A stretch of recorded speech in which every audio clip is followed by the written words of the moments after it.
Welcome to the GrassTooth podcast, and we have our first guest on the show today.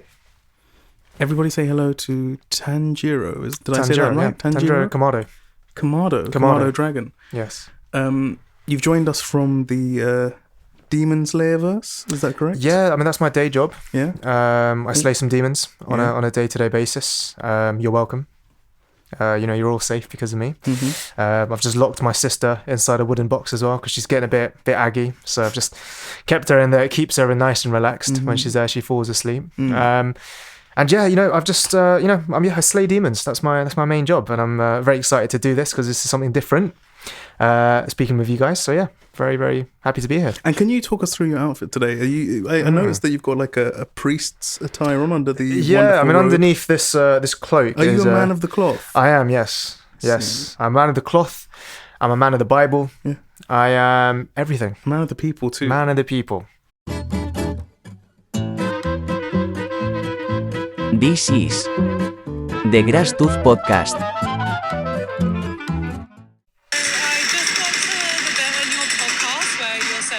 You hate voice notes, and I thought I'd send you a voice note for absolutely no reason that you have to listen to while I'm standing next to a digger, and I thought that would be something that you really, really enjoy.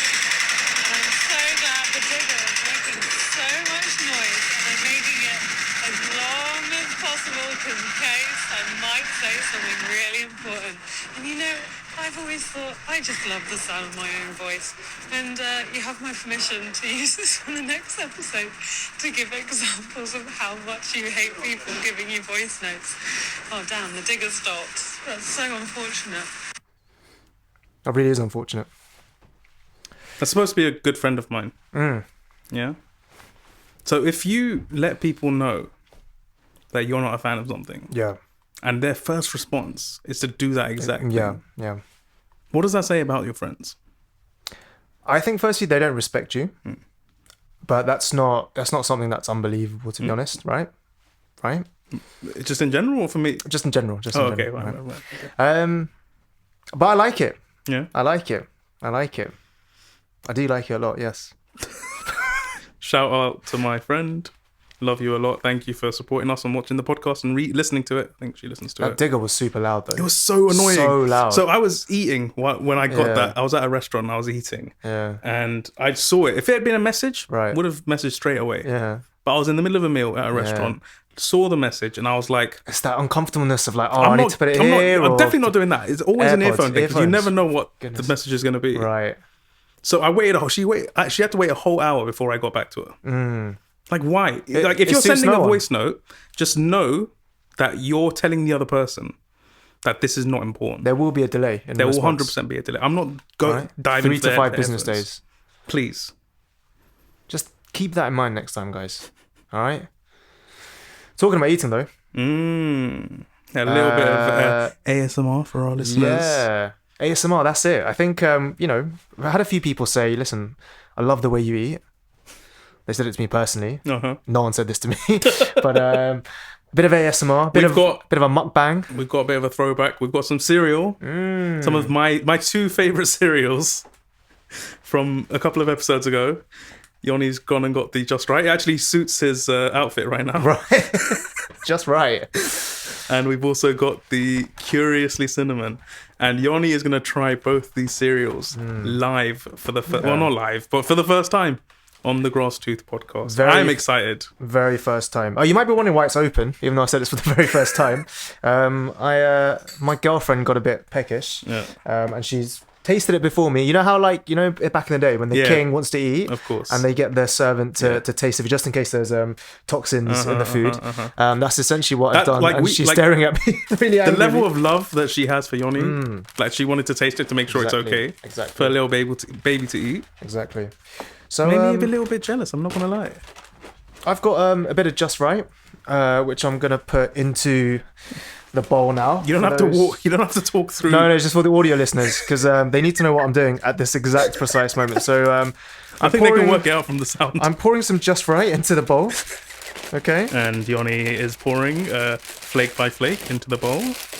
Gopi is watching intently, making sure he doesn't spill. Just looking at the contents from an initial perspective, a lot more raisins than I would have wanted, I think.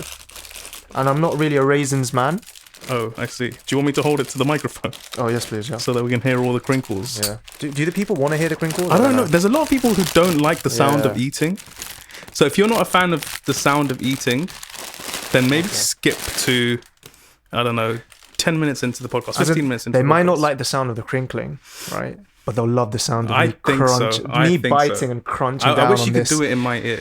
Yeah. But like the microphone will miss out. So just for a reminder, the Just Right cereal is the one that I called it pet food. You called it pet food. I said it looks like pet food, and I still agree. I still think it looks like pet food. I'm now pouring in the milk. Oh yeah.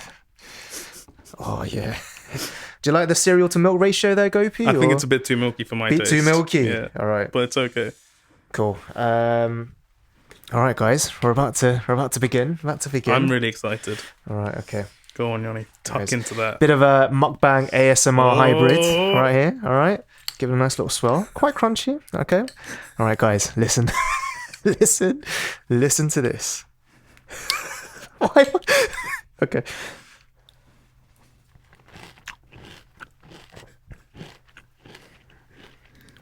Okay. Can you talk us through what your experience? I just need one more bite before I can actually give you my honest opinion. Okay. I didn't have any raisins in that one. One more bite.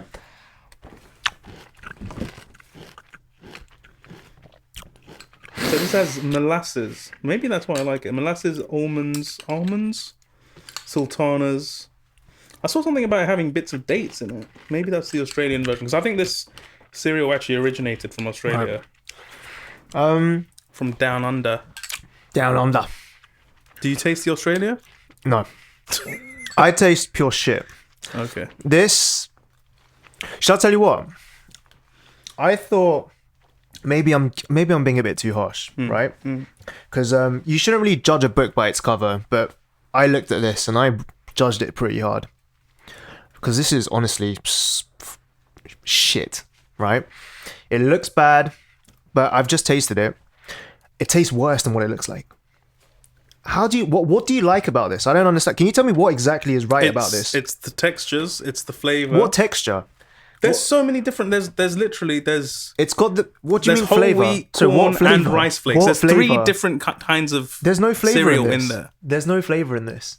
Yes, there is the sultanas, and you don't like raisins though. But yeah, I don't like raisins. Okay, this is the issue. We have someone that doesn't like fruit. It's flavorless. There's absolutely no flavor. And there's molasses in there. Molasses is sweet. There's no molasses in here. There's no molasses in here. I don't know what. I think you've been scammed. This. Wait. Cocoa Pops, Crave, and Crunchy Nut Clusters. For Yoni, a cereal is something that needs to have chocolate in it. That is what makes a good cereal. How are you having chocolate first thing in the morning? Not all the time. I like a good crunchy nut. Your top 3? Crunchy nut. Your top 3? My top 3, but I like a good crunchy nut. I like Weetabix. Yeah, that's what I thought. No. Give me a second. That's what I thought. Do you think the cover is better here? It does look a bit better. Do you know why? Now it's I kind of want to try it. Oh, look. Oh, it looks cute. Oh, kawaii deska. Excuse me? Yeah, exactly. Are you saying kawaii to that? Yeah. Whereas this is grown-up cereal.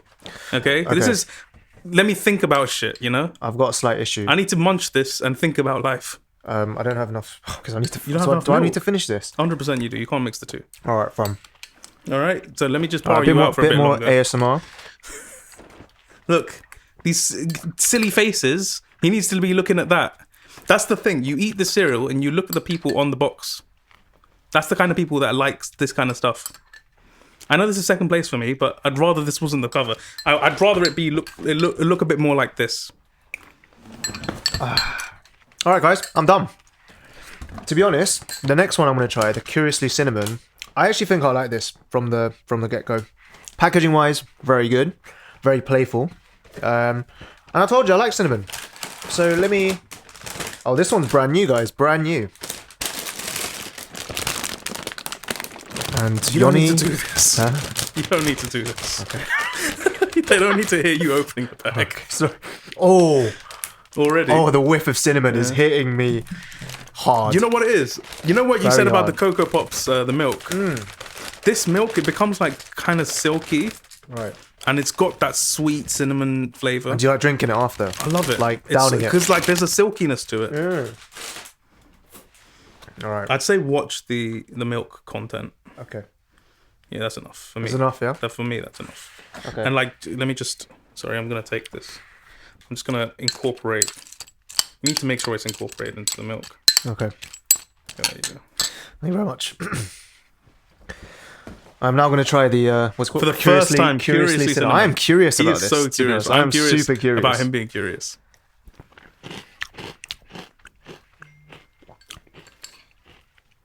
I'm going to go for another bite. Mm-hmm.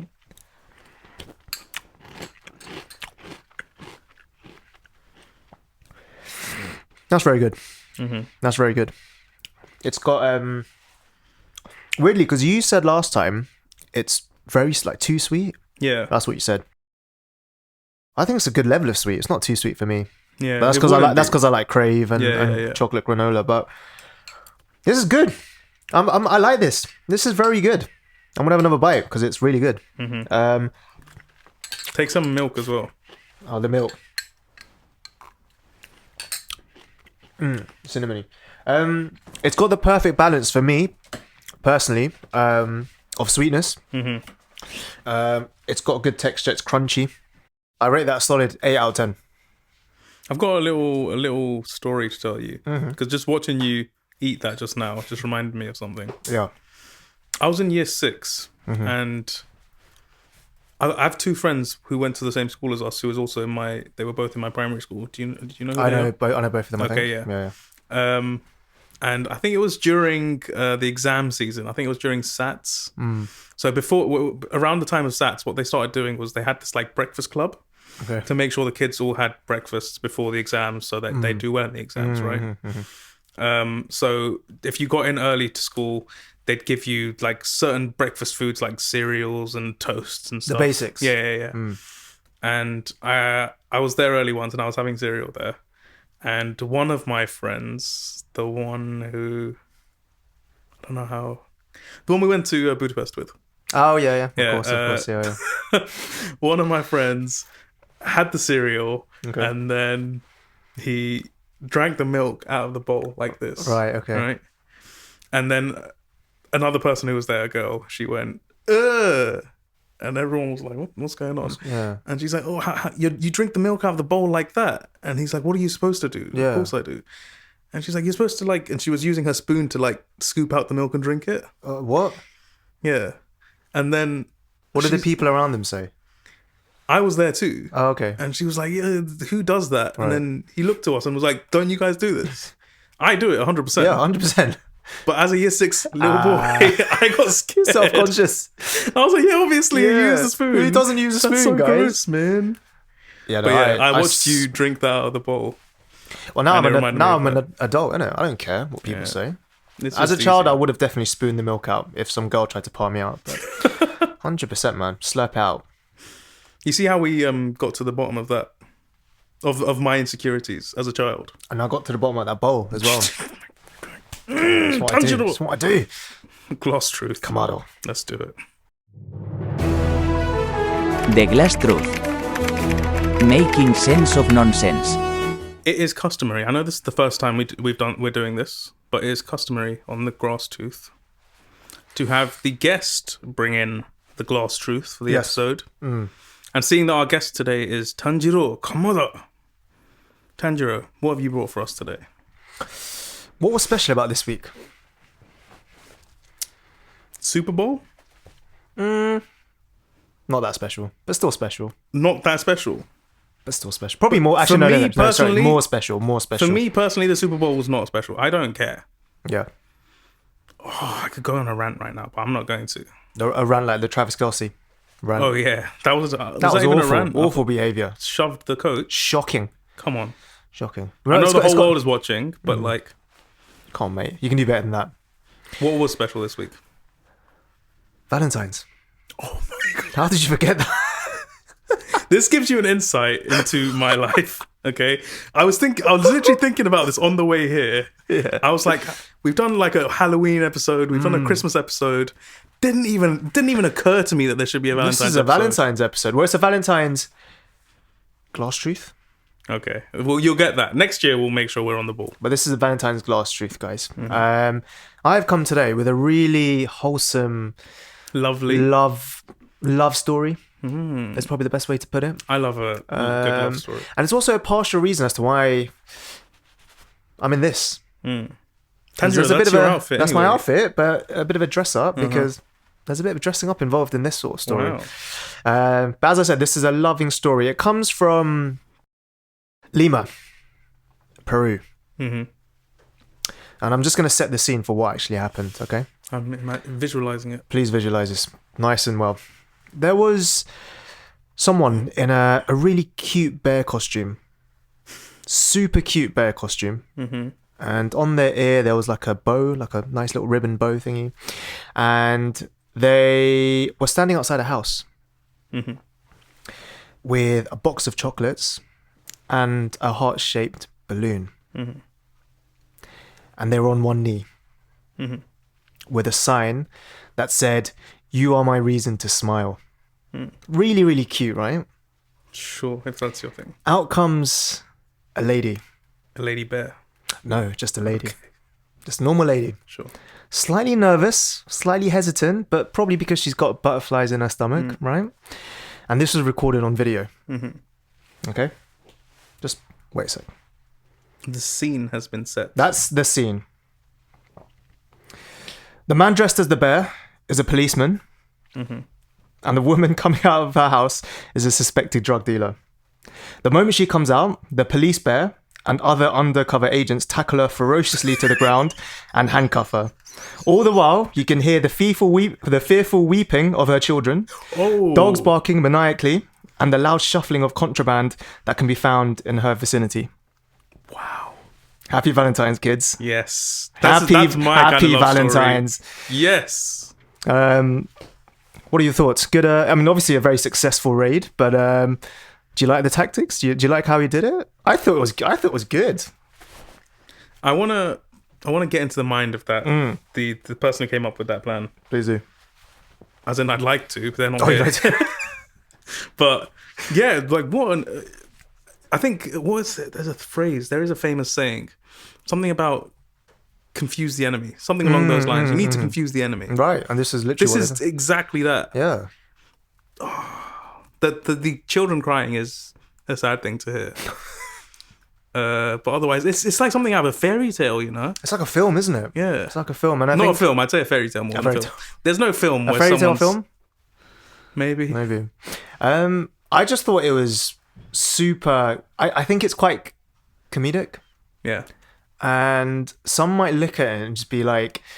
Yeah, is this professional? Is it unprofessional? But the results were effective. It was amazing. And I think what it shows to me personally is that this policeman in question, you know, the one in the teddy bear costume, he understands the way to a woman's heart.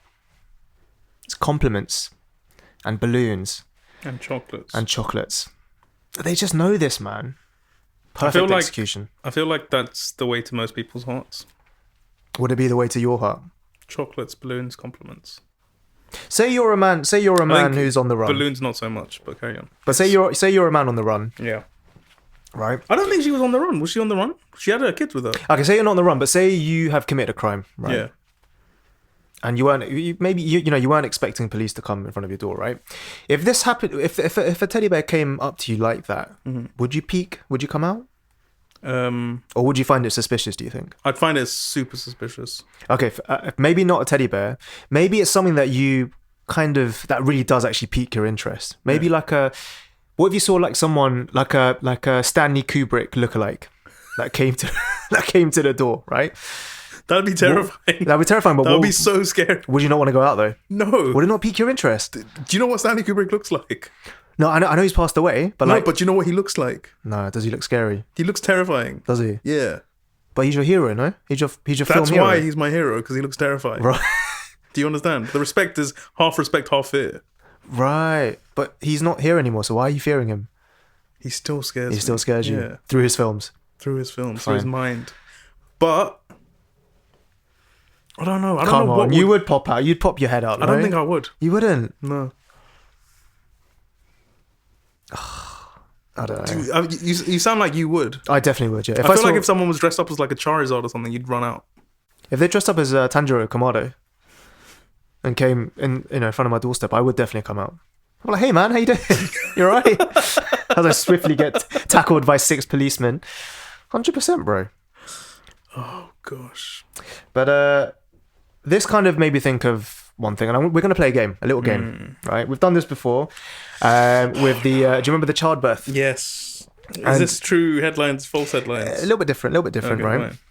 Fine. And you took me down, man, with ease. You got 5 out of 5. Yeah. And I was like, you know what? Fair play, but I can't let that happen again.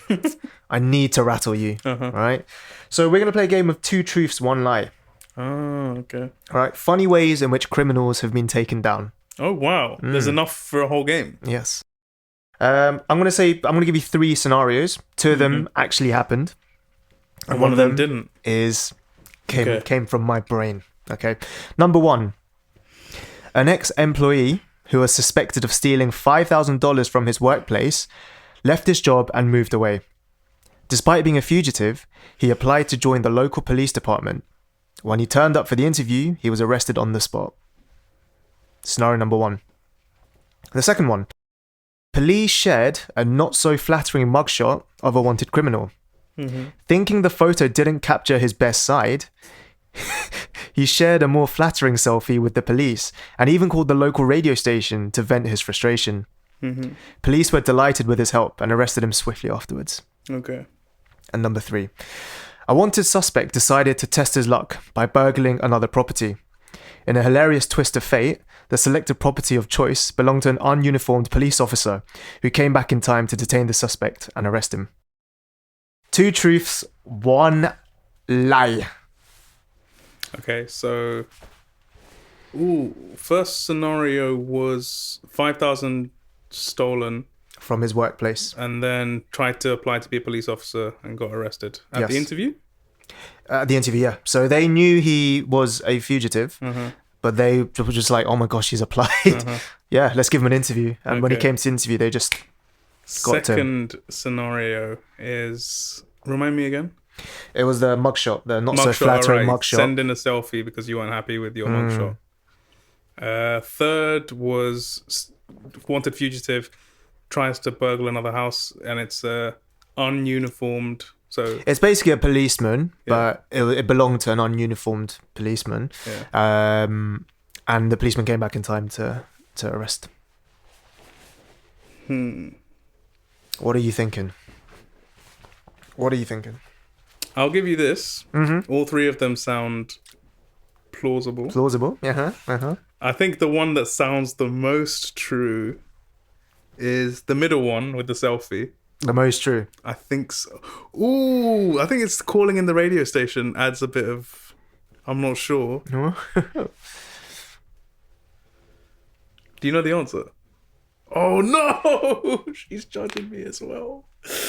I tested this with my girlfriend before, and fortunately she got it wrong. She got it wrong? Okay, so fine. That makes it's me feel not better. as easy. That makes me feel better. Yeah.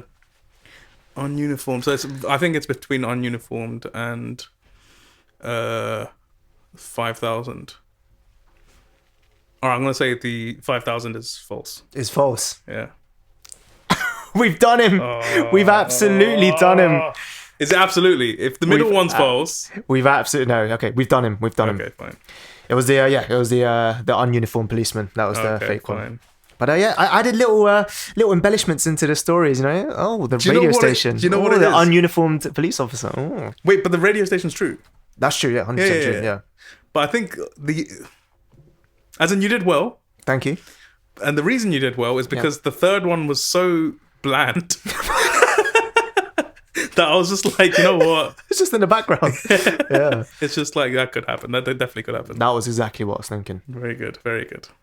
Yeah, because he had a baby playing the piano in the last one. Yeah, that was a bit... In hindsight, I realised that was probably not the best thing to do. But yeah, we got there. Congratulations. We've beaten him. And that concludes this week's Glass Truth.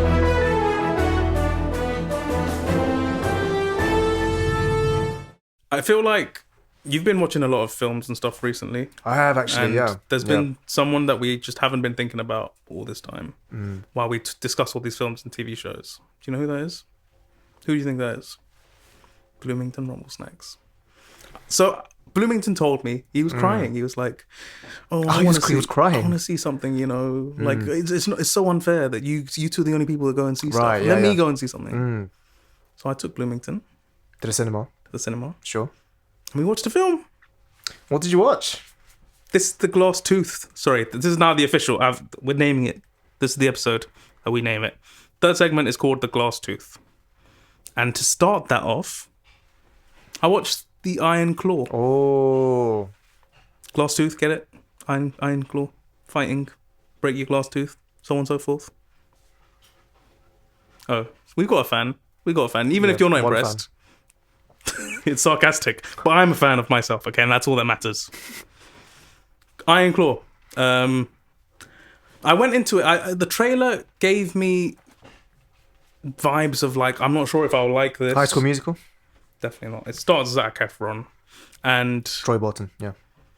Oh, his name escapes my mind. Jeremy Allen White, I think. Allen White, yeah. Carmy from The Bear. Carmy. I felt like his part, it didn't really give him much to... It didn't bang. The whole film, yeah, like, okay, so it could have been great. Right, but it just didn't tickle your fancy. But I think it's highlighted something which I think is a bit of an issue in these days. Okay. Which is, I've seen a lot of films recently where I watch it, and when I've finished watching it, I think this could have been better as a miniseries. Oh, okay, so not a film, it could have been... Yeah, if they'd taken this and like extended it to like 8 episodes each an hour, yeah. I feel like we could have really explored what's going on. Because I haven't watched it, and I really want to watch it, but I know of the story of like the backstory of what happened. I was very intrigued with it like a few years back. It's based on a true story following the Von Erich family, and like that story can't be told in a film. Like I agree, there needs to be a series about it. Like. And it's like 2 hours, 20 minutes. I know a lot of people saying films should be shorter than 2 hours. I think the sweet spot for a film is around 3 to 4 hours, personally. But... Just like Endgame. No comment. But even that, I feel like it's not enough time. And they didn't even include all of the story. They couldn't. There was a whole character that they just removed. Because they couldn't include. Like a whole brother? Yeah. Really? Yeah. So... That is crazy. I feel like it definitely could have worked better as a miniseries. I think we could have got more into the minds of each character.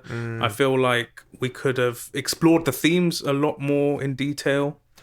At a certain point, it just felt like like tragedy. Right, okay. Just one after the other. It didn't give us time to... Did it not really explore the dynamics of actually what was happening, do you think? It did very lightly for me. That's what I mean, because that story's dark. It's a very dark history. Oh, yeah, trigger warning, by the way.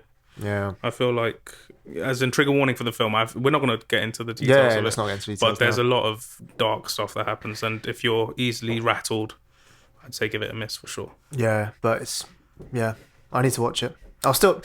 Is it still worth a watch, do you think?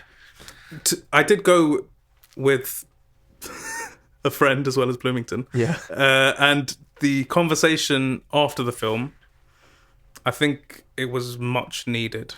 Really? Yeah. I think go and watch it, preferably with like male company, I think. I think there's something about wrestling. And okay, I'm not saying girls don't go and watch it, but I'm just talking to the boys out there. Yeah. I feel like the film talks about important things like toxic masculinity, brotherhood, wrestling as well. I feel like there's like this inherent thing between wrestling and brotherhood. You know, I'm talking to you like you have a brother, but you. Hey, you're my brother. Okay, have we wrestled before? We have wrestled before. Have we? I'm pretty sure. I don't know. Were you there? I've wrestled. I've done some Greco-Roman wrestling with our friends in the hall downstairs.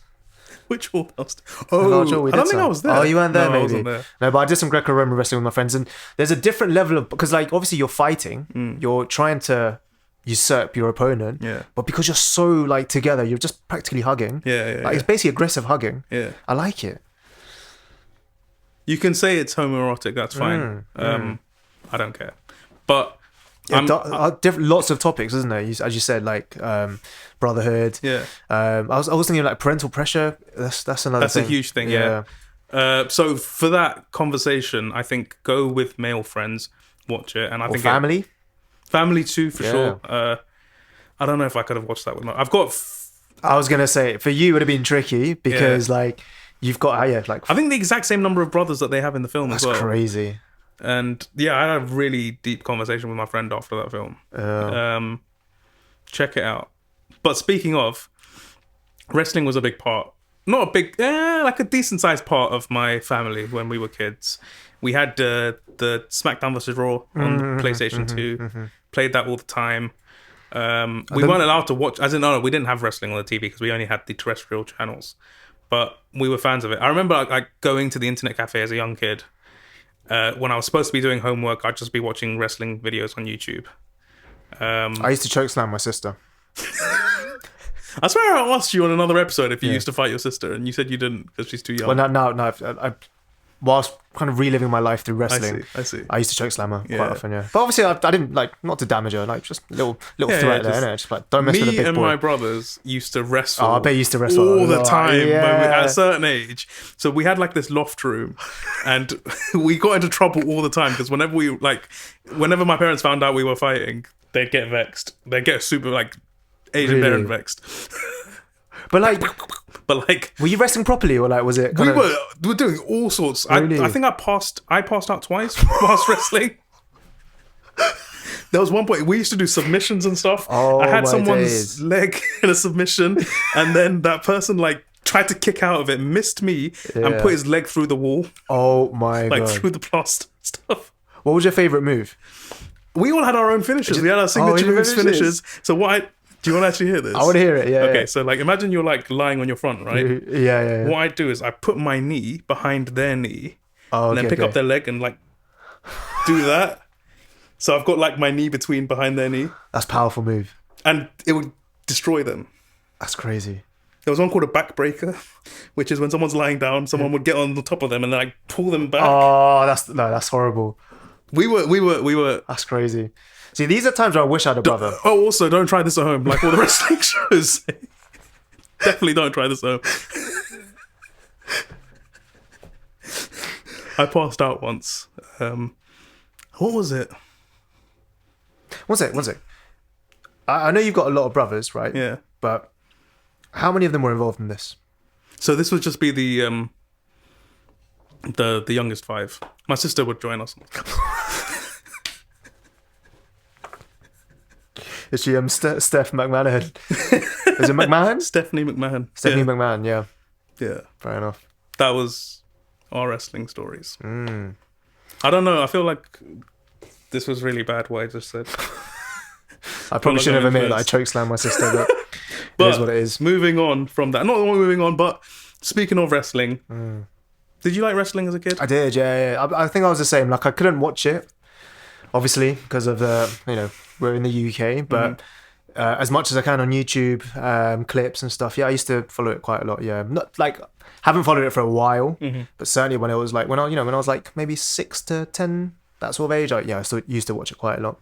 Who are your top 5 wrestlers? Top 5 wrestlers, yeah. I'm excited. Do you wanna say one first? Should I say my 5th? Yeah. Kurt Angle. Ooh, yeah. Very topical choice there. It's got nothing to do with the fact that he's very popular on the reels right now. Is that partly? No, as in like maybe, but like it's more just like when I was younger. Yeah. I just liked him, man. He was very patriotic, very very American. Yeah. Like to me, it was weird because obviously he's a bit of an antagonist, right? He's basically a juiced up troll, but what? A juiced up troll. Okay, yeah, fine. that's what he was. But he was just so American, and I liked it. I was kind of in awe of his presence. Wasn't he like an Olympian or something? Wasn't that? So he was actually a wrestler. He was a wrestler. Olympic wrestler. I don't know if you know this, but like, do you know is it Foxcatcher, the film? Yeah. Yeah, like he was part. So basically, for those who haven't watched it, there's a philanthropist called James DuPont, who like he's basically like hella rich, and he loved wrestling, so like he created this like this sort of training ground for like wrestlers to come and like train, and basically he funded everything. Yeah. And then there's a guy that came called Dave Shorts, who's played by Mark Ruffalo in the Foxcatcher film. He came in as like the kind of interim kind of head of wrestling because he was like the most experienced. And then James Bond got jealous of Dave Shorts, so he like basically shot him and killed him. But Kurt Angle was part of that. I haven't seen Foxcatcher. I feel like you just spoiled it. But that's the history. That's what happened. That's actually what happened. That's what actually happened. It's a real life story. You can still spoil history. Can I? Well, I just spoiled it really hard for you, and I'm quite happy. Julius Caesar got shanked by his friends. Did you know that? There you go. Spoiler for you too. Oh my god. But yeah, and Kurt Angle was part of that. He was part of that training facility. Wow. Like there was a picture of him with all of these guys. So yeah, he started off as an Olympic wrestler, but then just went into WWE. WWF. Crazy. Yeah. I like Kurt Angle. I think him? he's a good. I think they're called heels. Heels. Yeah. Yeah, so he's a good heel. Very good heel. Speaking of heels, who's your number 5? My number 5 is Randy Orton. Randy Orton. I think he's a great heel. He's good. He's got a good shtick, which kind of plays with the whole. Like, what's his issue? He hears voices in his head that make him do terrible things. He just looks really scary as well. Yeah. He's a big guy, very big guy. And Kurt Angle's finisher was the ankle lock, right? I think so. The ankle it was. Yeah. And not the RKO from Randy Orton. It's timeless. It's a great finisher. Yeah, it's timeless. I think I've RKO'd a couple of people into a swimming pool. It's a fun thing to do. I like Randy Orton. He was a common go-to when I was playing on the PS2. He was good. Who's your number 4? Number 4. John Cena. John Cena, my friend. John Cena. Why are you sighing? I feel like people like John Cena. I feel like The Rock's going to be on your list. I don't know. Is this the... They're just not my style. Is he the Infinity War of WWE? Maybe. He's sort of his MCU of the WWE. I'm not. But John Cena, bro. I liked him. I liked him a lot. What was it about him? His backstory about him being from a veteran. Well, that wasn't his backstory. Like that was what he became. Yeah. But like, I don't know. I just think he was a good poster boy generally for WWE. But also like, he had the most character development out of anyone that I've seen on WWE. He had more character development than that grandpa from Up. Like this guy, bro, because you know how he started from being like was it the Doctor of Thugonomics? I think he was called. Right. Like he started off as like a young kind of brashy, got the swagger, had the chains. Yeah. And that worked for him for a long time. And I think at that young age, obviously if I watched him now, I'd be like, what the fuck is this? Yeah. But at the time I was like, yeah, bro, that's bare cool, innit? That's bare cool. And then now he's like a war veteran, like Marine Corps. So he's changed. That changed.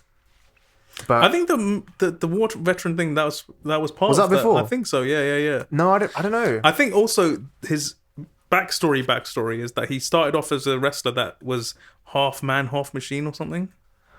Oh, Did you hear about this? I didn't. He was like this Terminator type character, and he would like do like very robotic movements. So that's his backstory. That's before he did the whole Thugonomics thing. No, but I think when I started watching him is when he did the Thugonomics thing. That's when I really saw him, sure. And I liked that. So he's my number 4. And also, wasn't he a pretty good wrestler? I'm pretty sure he was a good wressler. Like, he was actually alright. He was a decent... Probably was. I feel like his style of wrestling... You don't like his persona? No, his style of wrestling. I think he's very, like... doesn't move as robotic. Fluidly. But, like, to be honest, there's people on my list that I could definitely say that about too. But I just wasn't a fan. I didn't like his finisher either. I think it was pretty boring finisher. Fine. The attitude adjustment, formerly known as the FU. You can't see him. You can't see him. My number 4. The Heartbreak Kid.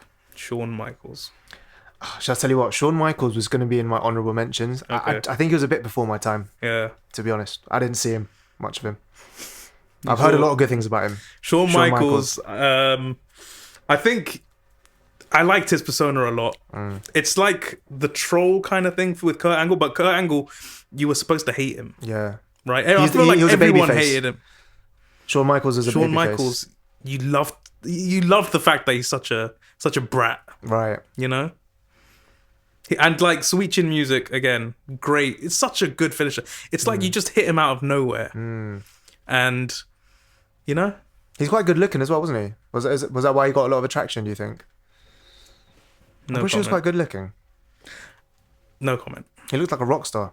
He did look like a rock star. Absolute rock star. And also his DX, D-Generation X, do you know about that? No, I don't. Where he teamed up with Triple H and they had like a little duo. And I'm not a huge fan of Triple H. I feel like Triple H goes with that John Cena kind of style that I'm not a huge fan of. I'm not a big fan of Triple H either. Yeah. Just don't know. I don't know what it is about him. What's your number 3? The Undertaker.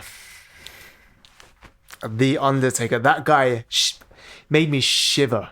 Mm-hmm. He made me like I almost wet myself watching him. Mm-hmm. But like he was so good, man. Have you seen his? I think he has some of the best entrances that I've ever seen in WWE, bro. You know when he like appears from the ring, or like when he come down from the skies, and like his old gimmick about like coming from the afterlife, and his like relationship with Kane as like the Tormented Brothers or like I can't remember, the Tortured Brothers or something. I can't remember what they were called. I just loved all of that. The backstory, the lore. The Brothers of Destruction. Yeah. That's the one. His lore, his eyes, everything. I don't know what it was. I was attached to him. He was an enigma. I loved it. Yeah, I like The Undertaker too. He's cool. And he was the first WWE like toy I had. The Undertaker. It was expensive, but I managed to get my hands on him. Here's number 3. My number 3, Stone Cold Steve Austin. He's just cool, man. He's just like, there was that Attitude Era, right? Yeah. And he was the spearhead of that. He was the pioneer. He was the guy. He was the guy. He was everything that WWE was, WWF was, you know? When I think wrestling... You think him, right? I think him. He's the wrestler. Even though he's not first or second for me. But like he is, I feel like he's the embodiment. He's the embodiment of WWE. Yeah, just everything about it. He's so cool. I kind of forgot about him. He's not in my list. Stone Cold Stunner, also great finisher. I feel like the finishers are big parts. Yeah. Of how I feel about these wrestlers. Fair enough. That's a good choice, to be honest. Yeah, you completely left me. Right. Okay, number 2. Mm-hmm. I don't know. I don't know if I don't think anyone will agree with me, but I just like him. Rey Mysterio. No, I think a lot of people really would. Of course, Rey Mysterio is great. Number 2, Rey Mysterio. I think Rey Mysterio might have been honorable mentions for me. Really?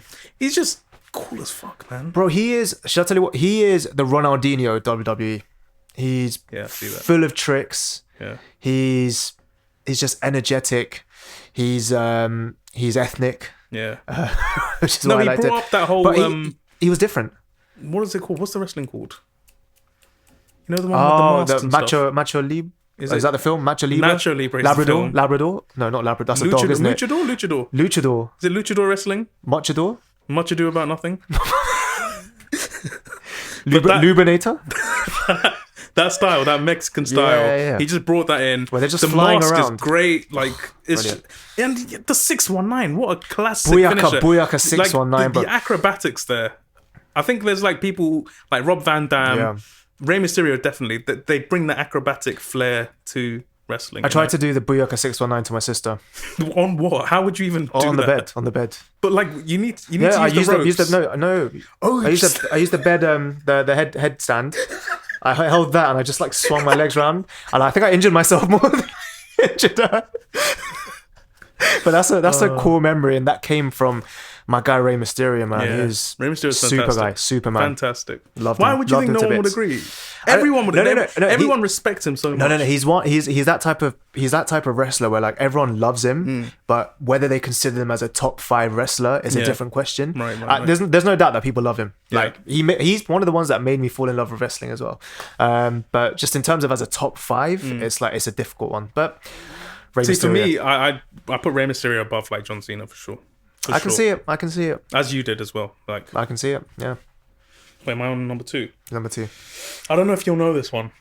So Mick Foley. I know. Yeah, I've come across Mick Foley. Like his most famous persona is Mankind. Okay. So it's the guy with the mask, and he had like a sock as his hand.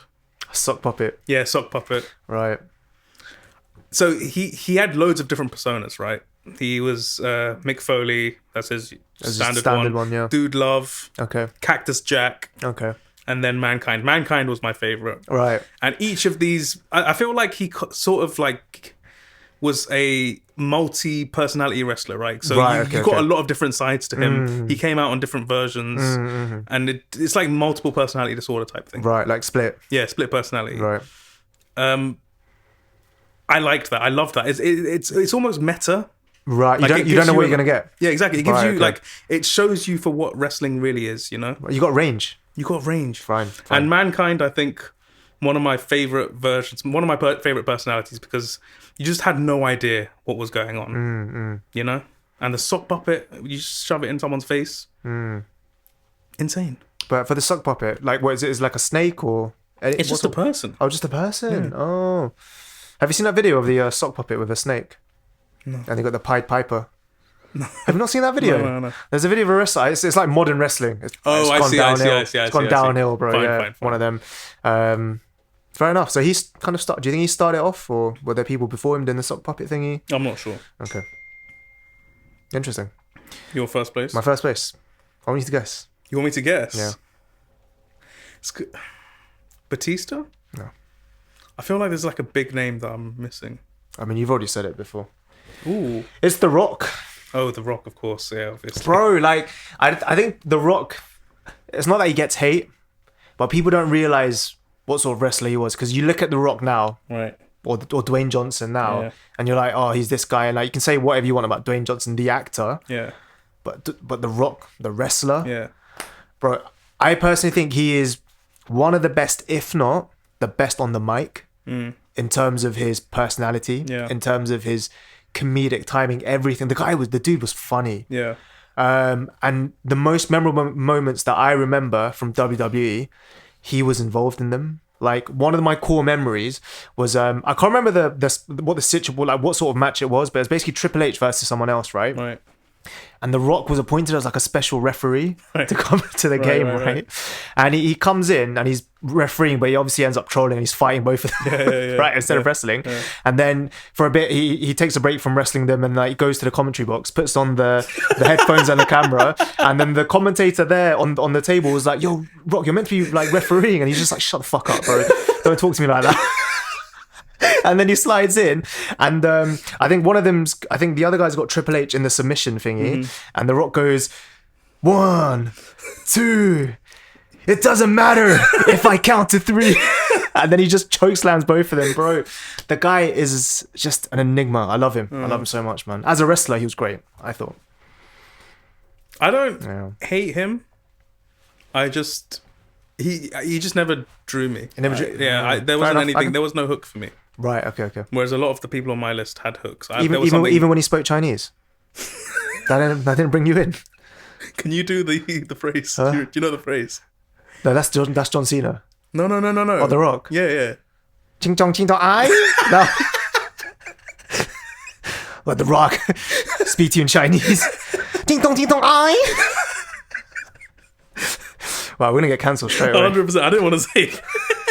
He's spoken Swedish as well. He's a linguist. A man of many He's tongues. A linguist.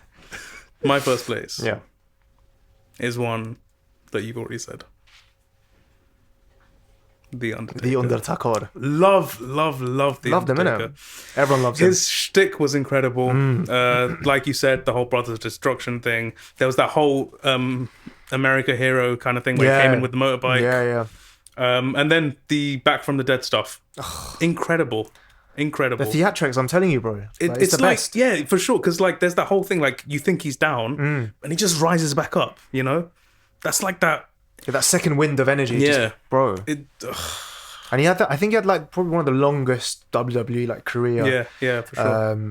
And well respected. He was the head honcho of the team, you know? Everyone respected him. And I think my favorite finisher of all time is Tombstone Power Driver. What a great finisher, you know? Because you're like, I feel like that's out of all the finishers, that could end someone's life for sure. It looked terrifying. Like if I did that to my sister, so I tried the Booyaka 619 and the choke slams, and she's still with us. Yeah. If I tried the Tombstone Power, bro, that could actually be. It would have been awful. Peak. Would have been peak. Like, we're being serious here. Like, it would have been quite tragic. So, yeah. Undertaker for me. I think, like you said, core memory for you was that Rock match. Core memory for me, I think it was WrestleMania 17. Right. Hell in a Cell match between Undertaker and Mankind. Oh, okay. And they went to the top of the cell. And I think Undertaker, like... what was that finisher called? Can't remember what it's called, but he had another. He had like 3 finishers. One of them was the chokeslam as well, and he did a finisher on Mankind, and they broke through the top of the cell, and Mankind landed in the ring, and that wasn't supposed to happen. But Mankind carried on fighting. He took it. He took it like a champ. That was. I remember. I've seen that match so many times. That's peak wrestling. Yeah, fantastic. That's peak wrestling. If you enjoyed hearing, listening, watching, follow, subscribe, do all the things you need to do. We love you. You're the best. What should we review next? Wow. I stole that. It's the new okay. Fine. Anything to say? Tanjiro? Thank you for joining us. Thank you for joining us. No, thank you for joining us, Tanjiro. Thank you for joining us, guys. Also.